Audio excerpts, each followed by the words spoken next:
마태복음 구하라 그러면 너에게 주실 것이요 찾으라 그러면 찾을 것이요 문을 두드리라 그러면 너에게 열릴 것이라 그렇게 되어 있습니다. 두드리라 열릴 것이다. 이것은 출애굽기 17장 6절입니다. 당연히 두드리라 열릴 것이요. 그러니까 열심히 두들기면은 잘 된다. 긍정의 힘 그런 걸 말하는 게 아니죠. 두드리라 열릴 것이요. 살해하듯이 뭘 두드리나요? 내가 거기서 호렙산 반석 위에 너를 대하여 서리니 너는 반석을 치라. 그것에서 물이 나리니 백성이 마시리라. 반석을 치라. 반석 예수님이죠. 여기서 치는 것. 이것이 히브리어 낙하인데 죽일 듯이 살해하듯이입니다. 이 지팡이로 반석을 치니 물이 나와서 이스라엘 백성들이 살아납니다. 이 반석은 예수님을 가리키는 것이고 예수님이 십자가에서 죽으시고 우리가 사는 그런 그림이죠. 예수님이 반석이시니 이 반석을 치는 것 그것이 바로 못입니다. 못. 아시겠습니까? 못. 못이 출애굽기 27장 19절에는 뭐라고 이야기하는가 하면 잘 보세요. 이 못을 예수님의 십자가에다 딱 치면 예수님이 고정이 딱 되죠. 그거와 마찬가지로 성막에서 쓰는 모든 기구와 그 말뚝이 못입니다. 성막이 넘어지지 않도록 딱 고정을 시키는 게 말뚝이란 말입니다. 이 말뚝으로 내리치는 거, 이것이 두드리라 열릴 것이요. 개념 아시겠습니까? 이 말뚝을 치면 뭐가 갈라지죠? 땅이 갈라지잖아. 땅이 갈라지는 거, 우리의 마음. 그 돌같이 굳은 마음이 깨어지고 거기에 성전이 세워지는 그림들 이해하겠습니까? 바로 예수님이 성전이시니까 그런 개념들이거든요. 이 말뚝이 바로 성전이 움직이지 못하게 성전이 넘어지면 어떻게 돼요? 무너지는 거잖아. 성전이 무너지는 것은 로마나 바벨론에게 짓밟히는 것, 제약 때문에 그것을 보여주는 것이고 성전이 무너지면 안 되잖아. 하나님 집이 무너지지 않으려고 그러면 어떻게 해요? 이 말뚝을 견고하게 쳐야 된단 말입니다. 이것이 두드리라 열릴 것이에요. 견고하게 치는 거, 치면은 땅이 갈라져 버리죠. 열려버리는 것들, 우리 마음이 깨어지는 거, 그런 걸 보여준단 말입니다. 반석이 갈라지는 것들, 예수님 몸이 갈라지는 거. 이 말뚝이 히브리어 야테드인데 말뚝, 못, 그리고 뭘 가리킵니까? 삽을 가리킵니다. 이 지팡이와 같은 개념이란 말입니다. 이 말뚝, 즉 못으로 칠 때에 성막은 고정이 되고 넘어지지 않습니다. 마찬가지로 예수님을 십자가에 못을 칠 때에 고정을 시키려면은 반드시 못으로 쳐야 고정이 되고 우리의 구원이 완성이 되는 것입니다. 예수님을 십자가에 못을 칠 때에 손과 발에 못자국이 나고 옆구리에 창으로 찔리실 때에 창자국이 납니다. 요한복음 20장 27절. 오늘은 5전과 5가 연결이 되기 때문에 여러분 잘 들어야 됩니다. 20장 27절에 보면은 도마에게 이르시되 내 손가락을 이리 내밀어 내 손을 보고 네 손을 내밀어 내 옆구리에 넣어보라. 자, 손을 갖다가 의심하는 도마에게 내 옆구리에 넣어보라. 그렇게 이야기를 하거든요. 25절 한번 볼까요? 왜 이런 말씀을 하시죠? 도마가 의심을 하죠. 다른 제자들이 그에게 이르되 우리가 주를 보았나라. 예수님 부활하시는 걸 봤다고 하니까 도마가 사람이 어떻게 죽었다가 다시 사냐. 내가 그 손에 못자국을 보며 내 손가락을 그 못자국에 넣으며 못자국을 갖다가 내가 넣어보기 전에는 난 안 믿는다. 옆구리에다가 내가 넣어보진 않고는 내가 믿지 않겠다. 도마가 쌍둥이라는 뜻입니다. 쌍둥이 어떤 개념이죠? 유일하게 쌍둥이가 다 성경에서 야곱과 에서 그리고 또 누가 있죠? 베레스와 세라 다 있지만 도마만 쌍둥이인데 다른 사람이 없단 말입니다. 누굽니까? 예수님과 우리를 말하는 지금 같이 나오는 거. 도마가 넣는 거, 손가락이 넣는 게 이게 언약의 반지가 체결되는 것. 자국에 손을 넣는 거, 그 개념이란 말입니다. 이 넣는 것이. 어떤 개념인지 아시겠습니까? 이 가락지가 체결되는 그 개념인데, 여기서 지금 말하고 싶은 건 그건 아니고, 못자국. 이 자국을 보란 말이에요. 자국이 뭐냐 하면 이것이 응각, 조각하다, 형상. 이 개념이란 말이에요. 언어가. 이해를 했습니까? 자, 그러면은 이것이 바로 좀 자국이 디포스인데, 응각, 도장, 형상. 똑같이 사용되는 곳을 한번 봐볼게요. 로마서 5장 14절. 로마서 5장 14절에 보면은 그러나 아담으로부터 모세까지 아담의 범죄와 같은 죄를 짓지 아니한 자들 위에도 사망이 왕노를 하여 아담은 오실 자의 모형이라 표상이라. 이 모형이 못자국하고 같은 개념입니다. 못자국하고 어떤 개념인지 알겠죠? 사도행전 7장 43절. 사도행전 7장 43절에 보면은 몰록의 장막과 신 네 판의 별을 받들었으며 이것은 너희가 절하고자 하며 만든 형상이 못자국이란 말입니다. 형상이 어떤 개념인지 아시겠습니까? 형상이 우상, 형상, 그늘, 그림자. 하나님이 우리의 모양대로 우리가 사람을 만들고 형상 어떤 개념인지 아시겠죠? 이 개념을 잘 보세요. 왜 이 상체에 흔적이 있는지 여러분 생각해보세요. 우리가 만약에 화상이 입었는데 죽었다가 다시 살아났는데도 화상 입은 얼굴이 계속 그래 보인다면은 이상하잖아 보면은. 그 개념이 아니란 말입니다. 왜 예수님께서 이 못자국하고 창자국을 보여주시는가 하면 이것이 바로 형상, 우상 숭배를 가리키기도 하지만 하나님께서 우리의 모양대로 사람을 만들자 하실 때의 형상과도 같은 것이죠 보면은. 일단 예수님께서 반석이신데 못으로 뚫리셨습니다. 반석이 깨어진 것이죠. 맞죠? 반석이 깨어진 것은 돌판이 깨어진 것입니다. 출애굽기 32장 19절. 돌판이 언제 깨어지는가 하면은 금송아지를 섬기고 진에 가까이 이르러 송아지와 그 춤추는 것을 보고 대노하여 손에서 그 판들을 산 아래로 던져 깨뜨리니라. 금송아지를 섬김으로 첫 번째 돌판이 깨어지는 것이죠. 이것이 언약이 깨어진 것이죠. 죽음이 오게 되는 것이죠. 우리가 죽어야 되는데 예수님이 대신 깨어지시고 죽으심으로 우리를 구원해 주시는 것이죠. 금송아지를 섬기는 것은 뭡니까? 간음입니다. 7계명 위반이고 1계명의 위반입니다. 이것으로 언약의 돌판이 깨어졌는데 선악과를 먹고 언약이 깨뜨린 것과 같은 개념입니다. 어떤 개념인지 아시겠죠? 금송아지 짐승이죠. 선악과 먹는 것도 짐승. 뱀의 말을 듣고 깨어진 거 다 같은 개념이거든요. 이것 때문에 예수님이 못이 박히시고 이것이 구멍이 나다, 언약이 깨어지다, 갈라지다, 쪼개지다 입니다. 창세기 1장 27절 한번 볼게요.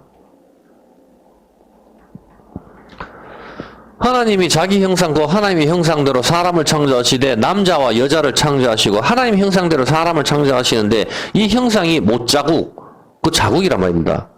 잘 보세요. 그게 어떤 개념인가 하면은 못자국, 이게 형상이 그림자, 첼렘, 그림자를 가리키고 우상, 모형 이런 걸 가리킨단 말입니다. 모형, 음각, 도장 같은 개념입니다. 일단 여자를 창조하셨는데 여자의 의미가 히브리어로 네케바이고 찌르다, 구멍을 내다, 뚫다, 저주하다입니다. 여자의 뜻이 저주하다. 구멍을 내다, 뚫다.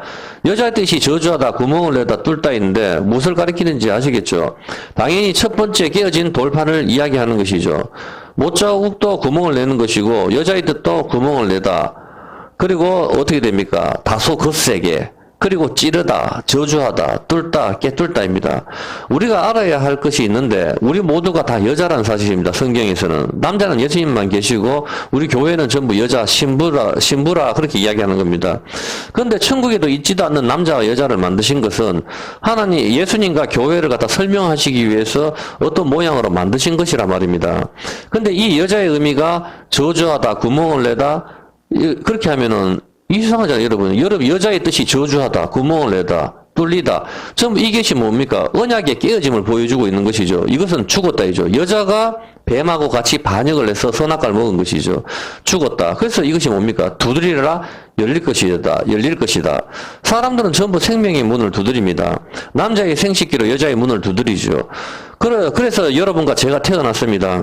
그런데 태어나자마자 전부 죽음을 향해서 달려갑니다. 왜 그러죠? 생명의 문인 줄 알고 온 지구상의 사람들이 지금 이 시간도 두드리고 있는데 거기서 씨를 다 집어넣고 두드리고 들어갔는데 다 태어나 보니까 다 죽음을 향해서 달려간단 말입니다. 그것이 뭡니까? 죽음의 문이란 말입니다. 생명의 문이 아니고. 그것에는 빛이 없기 때문입니다. 생명의 문 안에는 반드시 빛인 율법이 있어야 하는데 율법이 깨어졌기 때문에 아무리 그 생명의 문이라 하면서 여자의 자궁을 남자의 생식기로 두드려봤자 어둠의 자식들만 나오지 생명은 나오지가 않습니다. 그러면 빛이 있는 생명의 문은 어디인가요? 빛이 있는 생명의 문은 요한복음 8장 12절 우리는 그 생명의 문을 향해서 나아가야 되는 겁니다. 우리 모두가 다 씨기 때문에. 그 요한복음 8장 12절에 예수께서 또 일러 가라사대 나는 세상의 빛이니 나를 따르는 자는 어둠에 다니지 아니하고 생명의 빛을 얻으리라. 예수님께서는 바로 생명의 빛이다 그렇게 하셨습니다. 그래서 이 반석을 두드려야 되는 것이죠. 당연히 이 반석은 뭡니까? 성경입니다.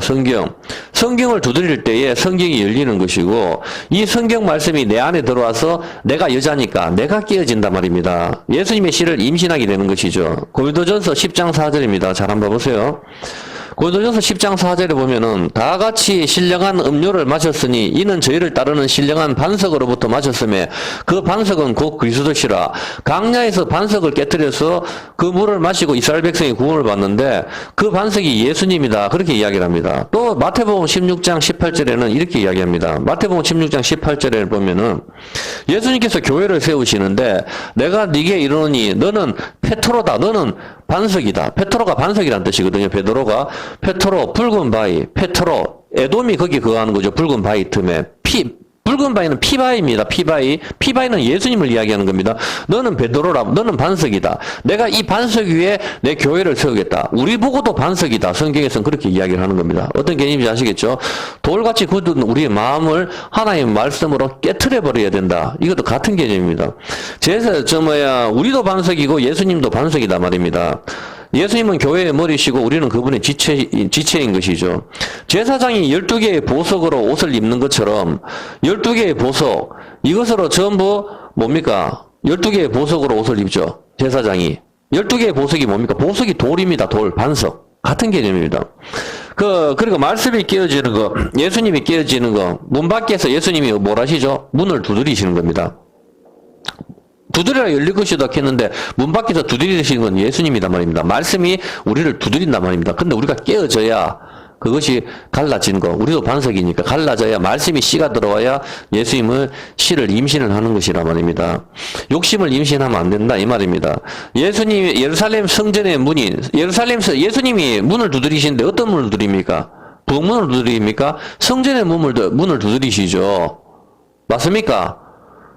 예루살렘 성전은 누굽니까? 우리란 말입니다. 성전. 우리 몸이 성전이니까. 우리 몸을 두드릴 때 우리가 열려야 된단 말입니다. 옛사람이 무너져야 된다고. 옛사람이. 그의 말씀으로 깨어지는 거, 예수님의 씨를 임신하는 거, 여자의 생식기가 구멍이 나고 갈라지는 것은 언약이 깨어진 거, 돌판이 깨어진 것을 의미하는 것입니다. 창세기 3장 4절. 창세기 3장 4절에 보면은 뱀이 여자에게 이르되 너희가 결코 죽지 아니하리라. 너희가 그것을 먹는 날에는 너희 눈이 밝아 하나님과 같이 되어 선악을 알 줄을 하나님이 아심이라. 여자가 그 나무를 본즉 먹음직도 보암직도 지혜롭게 할 만큼 탐스럽기도 한 나무. 이렇게 해가지고 뱀과 여자가 한 통속이 돼가지고 하나님을 배반했습니다. 믿음의 배반이죠. 이것으로 여자는 하나님의 자리에 앉게 되었습니다. 5절에 왜 여자가 이 선악과를 먹습니까? 네가 눈이 밝아진다. 그걸 먹으면은 눈이 밝아지고 하나님과 같이 된다. 그렇게 해서 여자는 하나님이 되고 싶은 마음에 여자는 선악과를 먹었는 것이죠. 22절에 그리고 이 여자는 하나님이 되었다고 22절 한번 볼까요? 하나님이 되었다고요. 여호와 하나님이 가라사대 보라 이 사람이 선악을 아는 일에 우리 중 하나같이 되었다. 하나님의 전지전능한 그런 능력을 갖게 된 것이 아니라 하나님의 자리에 앉는 것, 선악을 아는 일에 하나님이 되었다. 그렇게 이야기하는 것이죠. 이제 여자는 하나님의 자리에 앉는 것, 이것이 하나님의 자리가 재판하는 자리, 율법의 자리입니다. 이해했습니까? 재판하는 자리, 율법의 자리. 여자가 앉아서 오줌을 누는 것은 왜 남자처럼 서서 오줌을 누지 못합니까? 여자가. 그것은 생식기가 갈라졌기 때문입니다. 이 갈라짐 때문에 앉아서 오줌을 누를 수밖에 없는 것이죠. 만약에 남자처럼 서서 오줌을 눈다면은 옷에 다 묻어버리죠. 그러므로 이 갈라짐, 이 구멍을 뚫다, 이것 때문에 앉아서 오줌을 누를 수밖에 없는데 이것이 바로 언약의 깨어짐으로 인하여 하나님의 자리에 앉았다. 재판장의 자리에 앉았다. 율법의 자리에 앉았다. 바로 그것을 보여주는 것입니다.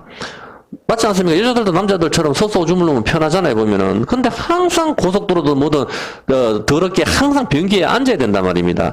그 앉을 때마다 나의 생식기가 갈라졌기 때문에 그렇게 되는 거거든. 그것이 바로 언약이 깨어짐 때문에 내가 그 자리에 앉았다. 성경은 그 이야기를 하는 것이죠. 마태복음 23장 2절에 보면은, 마태복음 23장 2절에 이렇게 서기관들과 바리새인들이 모세의 자리에 앉았다 그렇게 이야기합니다. 모세의 자리. 서기관들과 바리새인들은 성경을 쓰는 사람들이고 완전 철저하게 분리가 되는 그런 사람들인데 모세의 자리에 앉았다. 예수님께서 그렇게 말씀을 하십니다. 모세의 자리, 율법의 자리, 재판관의 자리에 앉는 것이죠. 이제 선악과를 먹고 선악을 내가 결정한다. 이것이 재판관의 자리이지요. 선악을 결정하는 것은 재판관이니까. 근데 이것이 여자와 뱀이 합동으로 저지른 것이죠. 출애굽기 18장 13절에 보면은 출애굽기 18장 13절에 이튿날에 모세가 백성을 재판하느라고 앉았고, 모세의 자리는 백성을 재판하는 자리, 재판관의 자리입니다.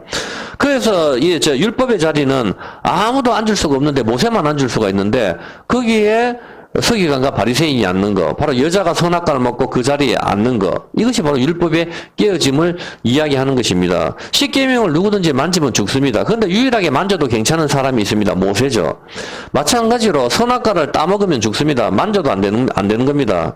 어떤 목사님은 제가 듣기에는 이 성막에 대해서는 잘 가르치지만은 선악과를 먹지만 않으면 된다. 만지면 괜찮다. 그렇게 이야기하는데 그거는 몰라서 하는 소리입니다. 성경은 아직 잘 몰라서 그렇게 이야기하는 거고, 절대로 고아 자손이라도 십계명을 만질 수는 없습니다. 선과 악을 알게 하는 것, 보지도 만지지도 먹어서도 안 되는 것입니다. 이것이 보암직도 먹음직도 지혜롭게 할 만큼 탐스럽게 한다, 이 뜻이고, 이것이 이생의 자랑, 안목의 정욕, 육신의 정욕 전부 같은 것입니다.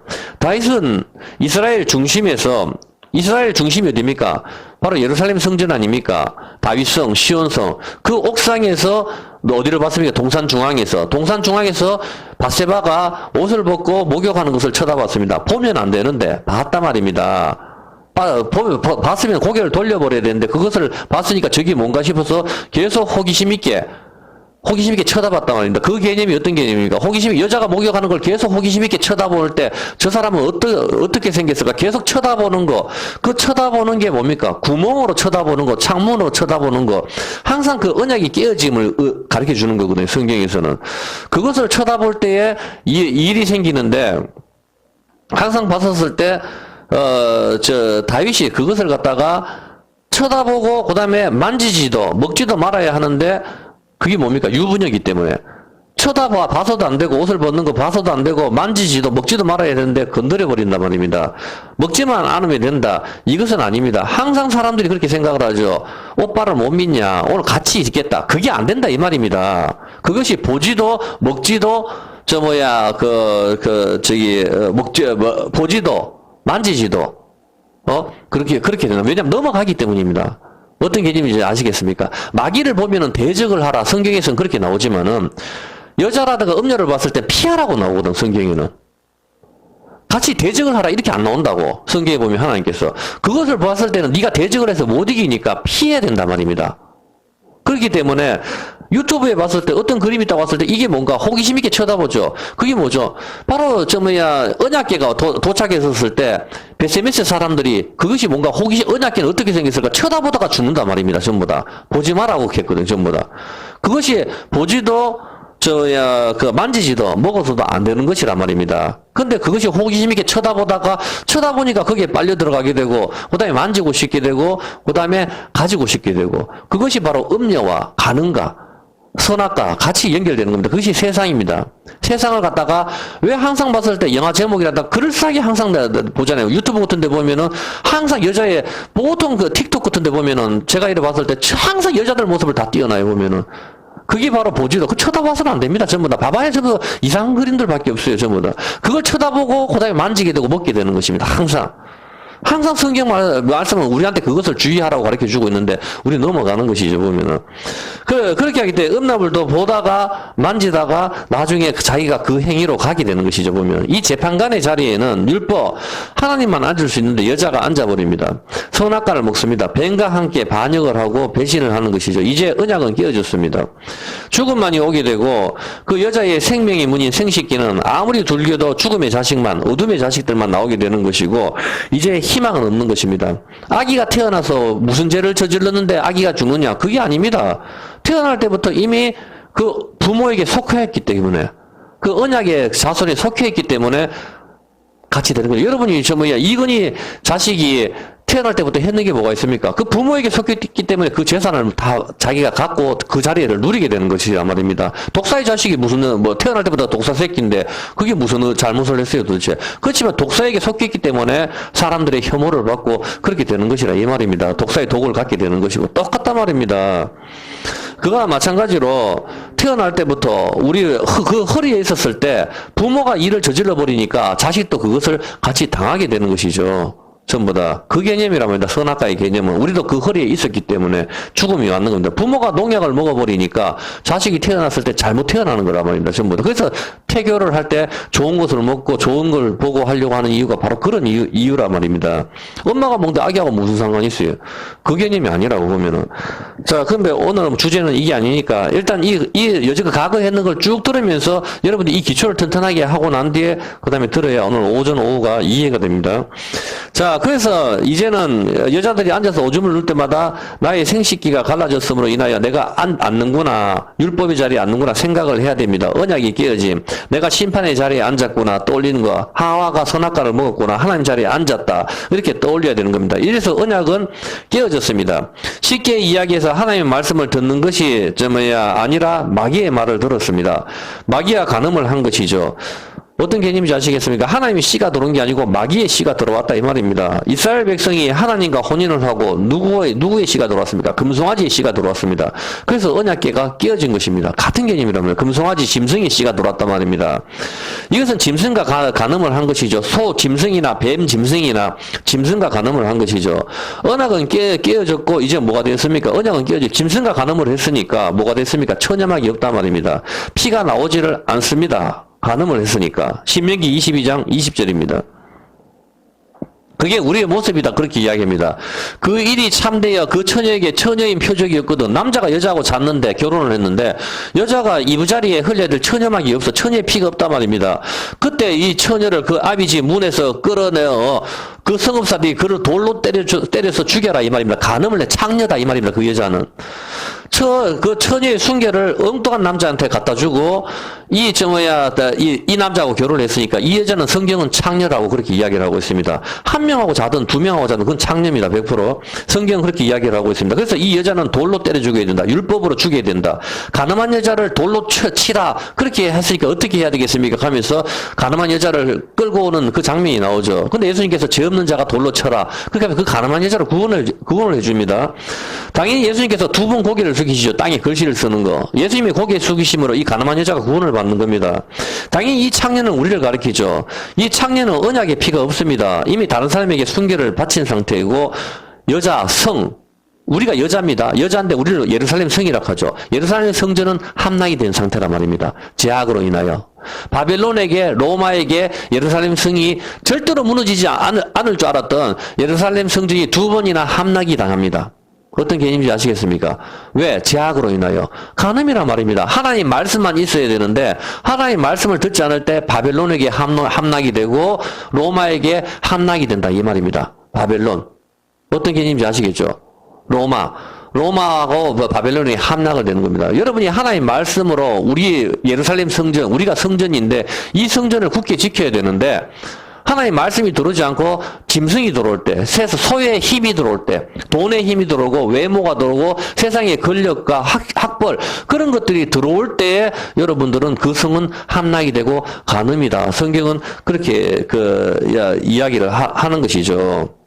그리고 예레미야 18장 13절에 보면은 이렇게 이야기를 합니다. 예레미야 18장 13절에 보면은 그러므로 나 여호와가 이같이 말하노라 하면서 처녀 이스라엘아 그렇게 이야기를 합니다. 처녀 이스라엘.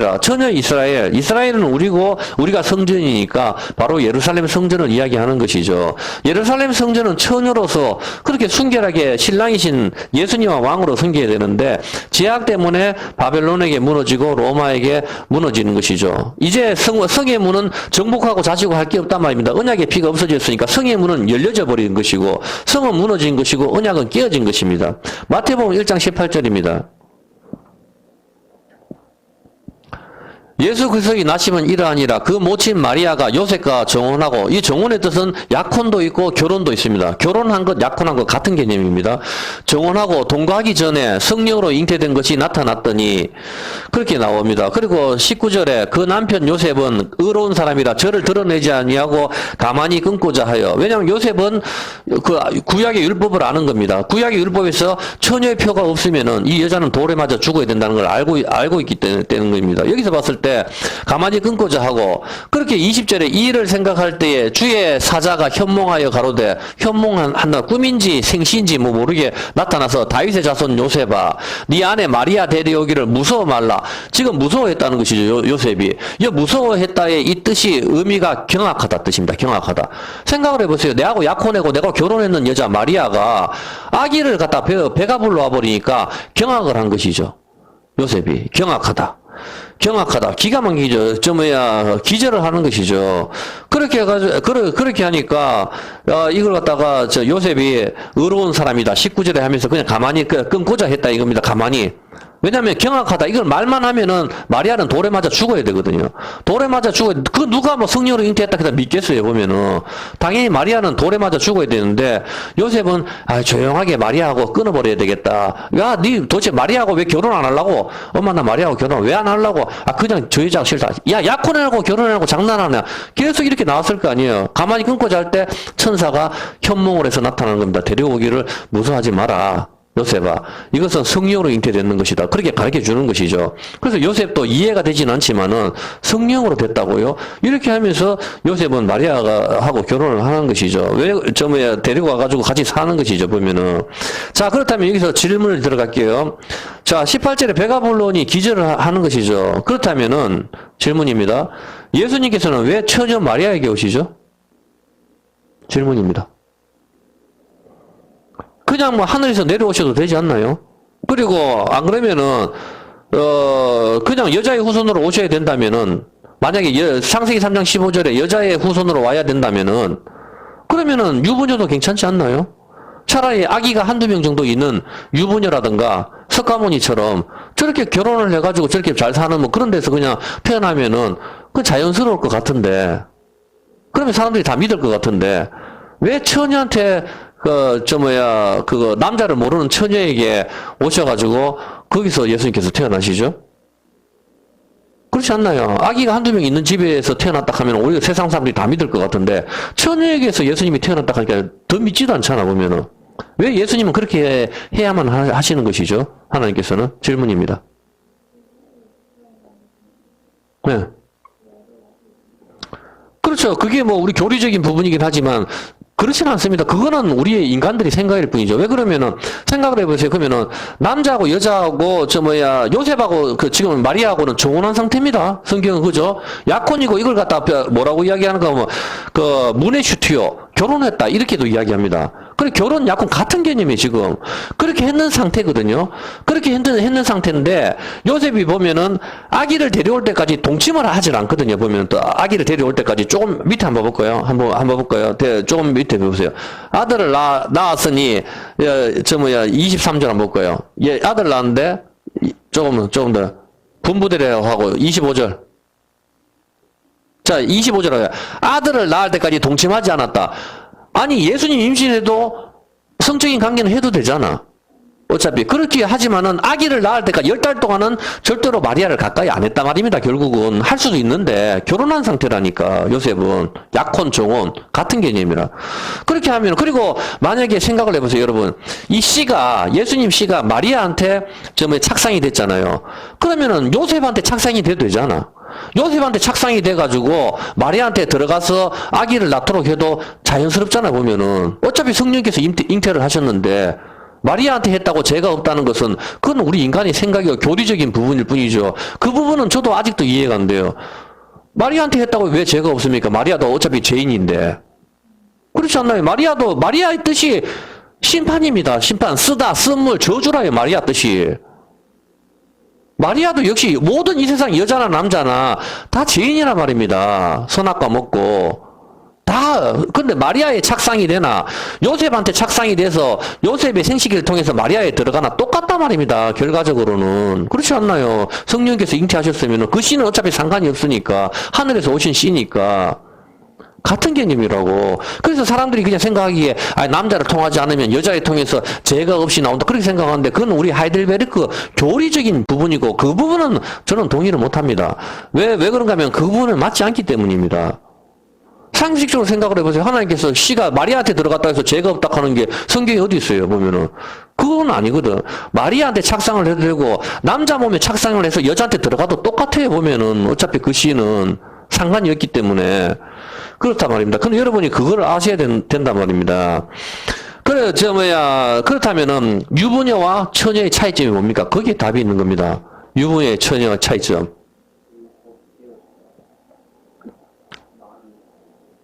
유부녀 처녀 율법이 깨어지지 않았다. 율법하고 그렇죠. 어느 정도 근접은 하긴 했지만은 약간은 차이가 있는데 유부녀와 처녀의 차이점은 남자를 알지 못한다 이거죠. 여자는 처녀는 이해했습니까? 마리아도 그렇게 대답하죠. 누가복음 1장 34절 유부녀와 처녀의 차이점은 마리아가 천사에게 말하되 나는 남자를 알지 못한다. 이게 차이점입니다. 유일하게. 어떤 개념인지 아시겠습니까? 처녀하고 유부녀의 차이점은 남자를 알지 못한다. 유부녀는 남자를 알고 마리아는 남자를 알지 못하는 거죠. 남자를 알지 못하는 처녀는 절대로 어떤 상태입니까? 아이를 낳을 수가 없는 상태입니다. 이해를 했습니까? 오늘은 여기 앞부분 시간이 다 돼가니까 앞부분만 하고 결론적인 확실한 답은 오후에 내드릴게요. 보면은 그리고 아이를 낳을 수가 없고 그리고 낳을 수가 없는 마리아가 수태고지를 받습니다. 맞죠? 수태고지를 받잖아. 마리아가 아기를 낳을 수 없는, 아기를 낳는다. 네 수태고지를 받는데, 46절에 수태고지가 내 아기 낳는다는 고지잖아. 보면 말만 어렵지. 별로 어렵지도 않은 말이에요. 보면 46절에 마리아가 가로되 내 영혼이 주를 찬양하며 내 마음이 하나님 내 구주를 기뻐하였으면 그 계집 중에 비천함을 돌아보셨습니다. 보라 이제 후로는 만세의 나를 복이 있다. 처녀가 수태고지를 받고 난 뒤에 46절부터 계속 찬양을 하거든요. 능하신 이가 큰 일을 내게 행하셨으니 그 이름이 거룩하시다. 극률하심이 두려워하는 자에게로 대대로 이른다. 그의 팔로 힘을 보이사 마음의 생각이 교만한 자를 흩으셨고 막 이렇게 이런 이야기를 하시고 그 다음에 55절에 결론을 내립니다. 어떻게 하는가 하면은 우리 조상에게 말씀하신 것과 같이 아브라함과 및 그 자손에게 영원히 하시리로다 하니라. 마리아가 석 달 중 이렇게 마리아의 창가가 끝이 나거든. 마리아의 창가에 답이 있어요. 마리아가 뭐라고 하죠? 우리 조상 결론은 마리아가 능하신 일로 큰 것을 행하셨다. 이렇게 하나님 찬양을 하면서 우리 조상에게 말씀하신 것과 같이 아브라함과 그 자손에게 영원히 하시리로다 하니라. 그게 이루어졌다는 거죠. 그러면은 아브라함한테 하나님께서 어떤 약속을 하셨죠? 어떤 언약을 했는지 그거를 봐야 되는 겁니다. 아브라함과 맺은 언약이 마리아에게 이루어졌다고 그렇게 연결을 시키고 있죠. 마지막에. 그렇게 하고 있는데 창세기 17장 19절입니다. 하나님께서 아브라함한테 어떤 언약을 주셨는가 하면은 하나님이 가라사대 네 아내 사라가 정녕 네게 아들을 낳으니 너는 그 이름을 이삭이라 하라. 내가 그와 내 언약을 세우리 그의 후손에게 영원한 언약이 되리라. 이때가 뭡니까? 아브라함은 100살이고 아브라함은 아기를 낳을 수 없는 상태고 사라는 생리가 끊어진 상태거든. 처녀하고 똑같은 상태예요. 생리가 끊어진 상태, 낳을 수가 없는 상태. 처녀는 생리는 하지만 남자를 모르는 상태고, 그리고 아브라함은 나이가 많아서 늙어버린 상태고, 씨가 나올 수도 없는 상태고, 그죠? 그런 100세의 아기를 낳으니까 100세에 뭐가 되겠어요 도대체? 근데 100세의 아기를 낳는 상태, 나올 수 없는 상태에서 나오는 것이고, 그 다음에 여기 마찬가지로 사라 역시도 나는 경수가 끊어졌다. 생리가 끊어졌다. 아기를 낳을 수 없는 상태입니다. 근데 그 사람한테 하나님께서는 내가 네 언약을 세우리니 그 후손에게 영원한 언약이 되리라. 이삭을 주면서 이삭은 모형이고, 진짜는 네 후손한테 영원한 언약이 되리라. 바로 마리아한테 오는 예수를 하나님께서 이야기를 하셨는 거죠. 마리아는 이것을 알았던 것입니다. 율법을 공부하니까 우리 조상 아브라함에게 세우신 그 영원한 언약을 저에게 이루셨군요. 그것을 갖다가 마리아는 찬양을 하고 있는 것입니다. 이해했습니까? 그렇게 했을 때 아기가 나올 수 없는 상태, 이것이 뭡니까? 자연적으로는 절대로 불가능한 거죠. 살아도 100살에 아기를 낳는 것이 불가능하고, 생리가 끊어진 여자, 폐경이 왔는 여자한테는 아기가 나오는 것이 불가능한 것이란 말입니다. 마찬가지로 사라, 리브가, 라헬, 한나 전부 다 불임입니다. 불임. 아기가 나올 수 없는 상태. 그런 상태인데 그 사람들한테 전부 다 언약의 백성들이 나오는 거죠. 언약의 백성은 다 죽어야 되는 겁니다. 지옥으로 가야 됩니다. 근데 하나님의 언약에 의해서 다시 사는 것, 그것을 말하는 겁니다. 마찬가지로 처녀가 아기를 낳는다는 것은 뭡니까? 절대로 나올 수 없는 상태란 말입니다. 나올 수 없는 상태에서 하나님이 언약에 의해서 나오게 되는 것을 우리가 보게 되는 것이란 말입니다. 이해됐습니까? 하나님이 그냥 하늘에서 내려오시는 건 쉽죠. 근데 처녀가 아기를 나오는 것은 절대로 불가능한 일인데, 이 여자가 죽었다 이 말이거든. 죽었는데 마리아가 죽었다 뜻이니까 쓰다, 저주, 죽었다, 심판이다 말입니다. 마리아, 모리아, 모르, 모략. 죽었다 이 말이거든, 마리아가. 거기에 대해서 예수님이 오시는 거란 말입니다. 어떤 개념인지 아시겠죠? 처녀. 절대로 나올 수 없는 상태. 근데 오후에 보면 확실한 답을 알 수 있어요. 지금은 이거 맛배기만 보여주는 것이고, 지금은 다 못할 것 같은데, 오후에 확실하게 더 답을 내드릴게요.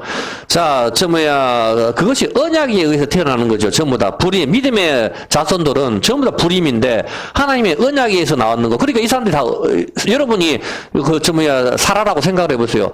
나는 아기가 절대로 나올 수 없는 상태인데, 아기를 낳았단 말입니다. 그럼 어떤 생각이 듭니까? 아, 이것은 자연적으로 나오는 것이 아니고 하나님의 약속에 의해서 주시는 거구나. 그렇게 하면서 여자들이 어떻게 되죠? 전부 다 경쟁하듯이 아기를 놓잖아, 보면은. 미친 듯이. 그 보면은 야곱의 4명의 부인들도 아기를 놓으려고 경쟁을 하듯이 하죠. 왜? 여자의 후손이 메시아가 나오거든. 서로 그 메시아를 놓으려고 경쟁을 하듯이 자기들이 싸운단 말입니다. 어떤 개념인지 아시겠죠? 근데 이제 여자의 후손 메시아가 왔단 말입니다. 마리아로. 그러니까 메시아 오기 전에는 여러분들이 여자라면은 나를 통해서 메시아가 나올 거야. 전부 다 그 생각을 하고 열심히 아기를 놓는 것이죠. 그 메시아만 나를 구원해 줄 수 있는 유일한 희망이기 때문인 것이죠. 어떤 개념인지 아시겠죠? 그래서 믿음의 어머니들은 아기를 낳을 수 없는 상태, 전부 불임인데 하나님의 언약, 하나님의 약속으로 아기가 나오는 것이죠. 언약의 아기가 오는 것이죠. 언약의 아기. 어떤 개념인지 아시죠? 마찬가지로 처녀가 아기를 절대로 낳을 수가 없는 상태에서 아기가 나오는 것은 언약, 약속에 의해서 나오는 것이죠. 그것을 보여주는 것이죠. 유부녀를 통해서 나온다면 남자가 있으니까 그걸 언약에서 나왔다 어떻게 단정이 될 수가 없는 거란 말입니다. 그 처녀가 아기를 낳아버리니까 이거는 100% 언약에 의해서 나올 수 있는 거죠. 사라가 아기를 낳아버리니까 주변 사람들이 어떻게 생각합니까? 절대로 저거는 100% 나올 수 없는 상태에서 나왔단 말입니다. 그러니까 주변에서 이건 언약의 악이다. 확실하게 믿게 되는 거란 말입니다. 아브라함이 100살에 낳아버리니까. 어떤 개념인지 아시겠죠? 그거란 말입니다.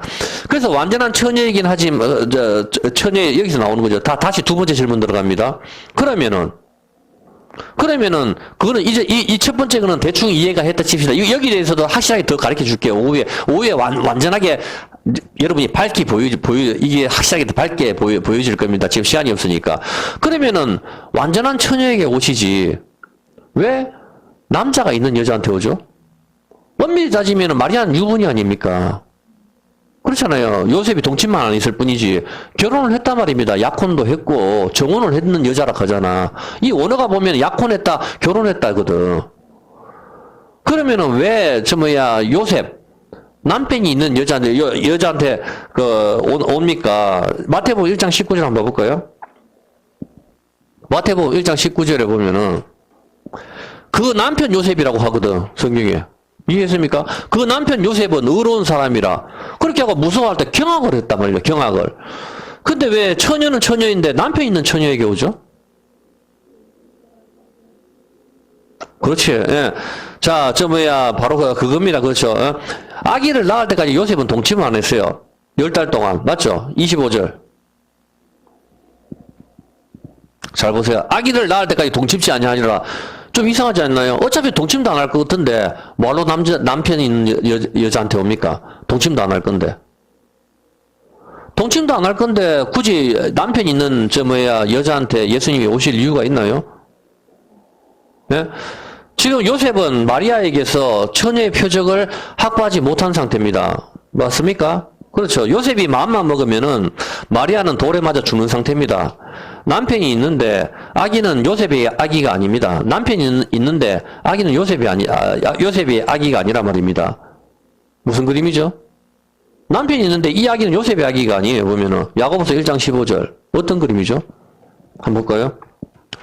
욕심이 임신한 즉 죄를 낳고 죄가 장성한 즉 사망을 낳느니라. 이 그림이 뭡니까? 하와는 남편인 아담이 있었습니다. 아담이 있었지만은 마귀와 간음을 했습니다. 마귀와 반역을 하고 짐승과 반역을 하고 하나님이 되고 싶은 욕심에 선악과를 먹었습니다.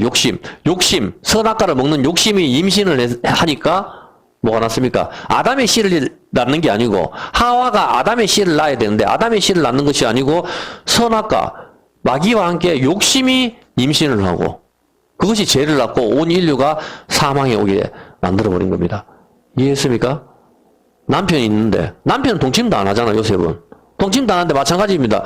여기서 하와가 아담하고 동침을 해서 언약의 백성이 나와야 되는데 아담하고 동침을 하지 않고 뒷단도 좀 하나님께서 만들어 주시자마자 마귀하고 같이 하나가 돼가지고 선악과를 갖다가 먹어버리는데 성경에서는 그 하나님이 되고 싶은 욕심에 선악과에서는 그게 바로 욕심이 임신한즉 죄를 낳고 죄가 장성한즉 사망이 와버렸다. 죽음이 와버렸다. 성경은 그렇게 이야기를 하는 겁니다. 남편은 놔두고 선악과를 먹어버리는 것이죠. 똑같은 겁니다. 이스라엘 백성이 남편으로 누가 있었습니까? 시내산에서. 아까 진주가 이야기했는 것처럼 남편이 하나님이 있었습니다. 하나님과 혼인을 하고 시내산에서 오순절날 혼인을 하고 누가 동침을 해버립니까? 금송아지가 동침을 해보니까 언약이 깨어져 버리는 겁니다. 똑같은 그림입니다. 이해했습니까? 그래서 하나님께서는 그걸 그대로 보여주시는 겁니다. 소의 씨를 임신하잖아. 짐승의 씨를. 그와 마찬가지로 요셉은 남편은 있지만 그대로 처녀 마리아에게 예수님께 오신 거 똑같은 방법으로. 어떤 개념인지 아시겠습니까? 바로 그것을 그대로 선악과를 그대로 보여주시는 겁니다. 하나님께서는. 자, 그렇게 하는데 좀 더 확실한 그림을 보여드릴게요. 마찬가지로 그리고 요셉은 또 누구하고 결혼합니까? 창세기 41장 45절 이상한 장면이 하나 있어요. 요셉은 누구하고 결혼하죠? 요셉이 마리아는 죽거든. 근데 요셉의 이름을 사브렛 바네아라 하고 또 온 제사장 보디베라의 딸 아스낫을 그에게 줘 아내를 삼 게 아니라 요셉이 애굽에 있는 제사장하고 결혼을 합니다. 애굽의 제사장은 뭡니까? 태양신을 섬깁니다. 태양신 라를 섬기는 이 제사장 딸. 그러니까 가장 우상 숭배를 많이 하는 쓰레기 중에 쓰레기. 이 여자하고 결혼을 해서 므낫세와 에브라임을 낳거든. 므낫세는 제거되다, 에브라임은 2배의 열매를 맺다. 제거되고 2배의 열매를 맺는 거 예수님의 모형이죠. 요셉이 이방 땅에 가가지고 이방 여자와 결혼을 하는 그림은 바로 짐승과 하나가 되는 것. 어떤 그림인지 아시겠습니까? 요셉이 이방 여자하고 결혼을 하잖아. 이방 여자. 이 온 제사장, 태양신 라를 섬기는 거, 이집트의 제사장의 딸. 가장 창녀가 돼버리는 것. 어떤 개념인지 아시겠습니까? 이집트는 뭡니까? 태양신 라를 섬기고, 아피스를 섬기고, 개구리를 섬기고, 온갖 걸 다 섬기자. 그리고 이 온 제사장이 바로 이집트의 여신을 뜻합니다. 여신. 그래서 이집트의 여신한테 아기 달라고 찾아갔는 게 이거는 무슨 전승이긴 하지만 사실 그것도 거의 맞는 거예요. 아기 달라고 왔는데 아기가 왔는 게 그게 모세라 이렇게 나오는 것도 있거든요. 이건 참고만 하는 거고. 그래서 가장 악한 제사장의 딸하고 결혼을 해서 므낫세와 에브라임을 낳고 요셉을 장자의 직분으로 끌어당긴단 말입니다. 그래서 예수님께서 첫 번째는 요셉의 후손으로 오셔가지고 죽으시고 마지막에는 다윗의 후손으로 오셔서 온 세상을 심판하시는 것이거든. 2번 오신단 말입니다. 예수님께서는. 자, 그렇게 되는데 이 아스나잇의 뜻이 태양신에게 속한 자 이런 뜻이거든. 이 태양신에게 속한 자, 태양신 이집트 여신이죠. 이방 제사장의 가장 악독한 여인, 이방 나라 우상을 섬기는 제사장 딸과 결혼을 해서 므낫세와 에브라임을 낳습니다. 전부 다. 어떤 개념이죠? 아시겠죠? 바로 이방 나라 제사장, 우리를 말하는 거예요. 창녀, 우리와 결혼을 해가지고 아기를 낳는 거. 요셉은 지금은 세상 사람들이 봤었을 때 창녀와 결혼했는 거와 똑같거든. 요셉은 잠도 안 잤는데 배가 불러와 버리니까 어떤 개념인지 아시겠습니까? 그리고 마리아는 처녀의 흔적이 없습니다. 어떤 개념인지 알겠죠, 보면. 자, 바로 이방의 소를 섬기는 이스라엘, 이방인 남편이 있는데도 선악과 먹고 뱀과 배신하는 하와 전부 같은 개념입니다. 그래서 남편까지 마침내 죽게 만들어버리죠. 여자 때문에. 우리 때문에 예수님이 죽는 그림하고 똑같은 겁니다. 하와 때문에 갈비뼈를 만들었는데 하와가 죽어버리면은 아기를 낳을 수가 없어. 그래서 예수님이 다시 살리신 겁니다. 그래서 아담이 먹는 겁니다. 거기서 표면적으로는 아담도 그냥 타락을 했는 걸로 나오지만은 그 모습이 우리 때문에 십자가를 지시는 거란 말입니다. 선악과에 달리시는 거, 그 나무에 달리시는 거 예수님이. 바로 이 남편이 있는데 요셉이죠. 근데 요셉의 부인 마리아는 쓰다, 저주, 죽는 거, 심판, 모리아, 모르, 모량, 마리아, 마라, 쓰다, 저주의 쓴물, 여자 마리아, 우리를 보여주는 것이죠. 바로 쓰다, 이방나라 제사장 아닙니까? 쓰다, 쓴물, 저주받은 거. 이 마리아에게 예수님이 잉태가 되셔서 오시는 것이죠. 그리고 아기를 낳기 위해서는 반드시 뭐 해야 됩니까? 아기를 낳기 위해서는 남자의 생식기가 여자의 생식기로 들어가야 합니다. 그리고 천연막이 터지고 피가 나와야 되는 것이죠. 그런데 예수님의 잉태는 그런 것이 없습니다. 이제 아시겠습니까? 성령으로 잉태되시고 낳는 것만 있습니다. 그럼 마리아는 지금 뭐가 없습니까? 처녀의 흔적이 없단 말입니다. 처녀의 흔적이. 신명기 22장 20절. 신명기 22장 20절에 그 일이 참되어 처녀의 표적이 없으면은 어떻게 됩니까? 21절 돌로 때려 죽이라 하죠. 근데 마리아는 이런 표적이 없습니다. 성령으로 잉태되었기 때문이죠. 하나님의 능력이시라면 그냥 요셉의 씨로 해서 예수님이 오셔도 됩니다. 요셉의 몸에 들어가셔가지고 요셉에게 착상이 되셔가지고 마리아한테 오셔도 됩니다. 근데 요셉과 상관없이 그냥 처녀 마리아에게 잉태되셨습니다. 그 이유는 뭡니까? 창세기 3장 15절입니다.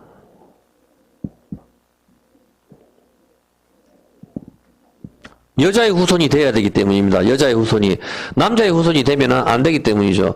그런데 여기서 질문입니다. 왜 남자의 후손은 안 되고 여자의 후손이 되어야 되죠? 왜? 이제부터 진짜 답이 나오거든요. 이제부터. 왜 처녀 마리아에게 왔는지 정확한 답이 지금부터 나옵니다. 왜 여자의 후손이 돼야만 할까? 오후에 해야 되겠어요. 지금 시간이 너무 많이 가가지고 오후에 설명을 할게요. 여기서. 오늘은 그만합시다. 혹시 동영상을 보시는 분들도 오후에 2편을 보셔야 답이 나올 것 같습니다. 예, 시편 79편.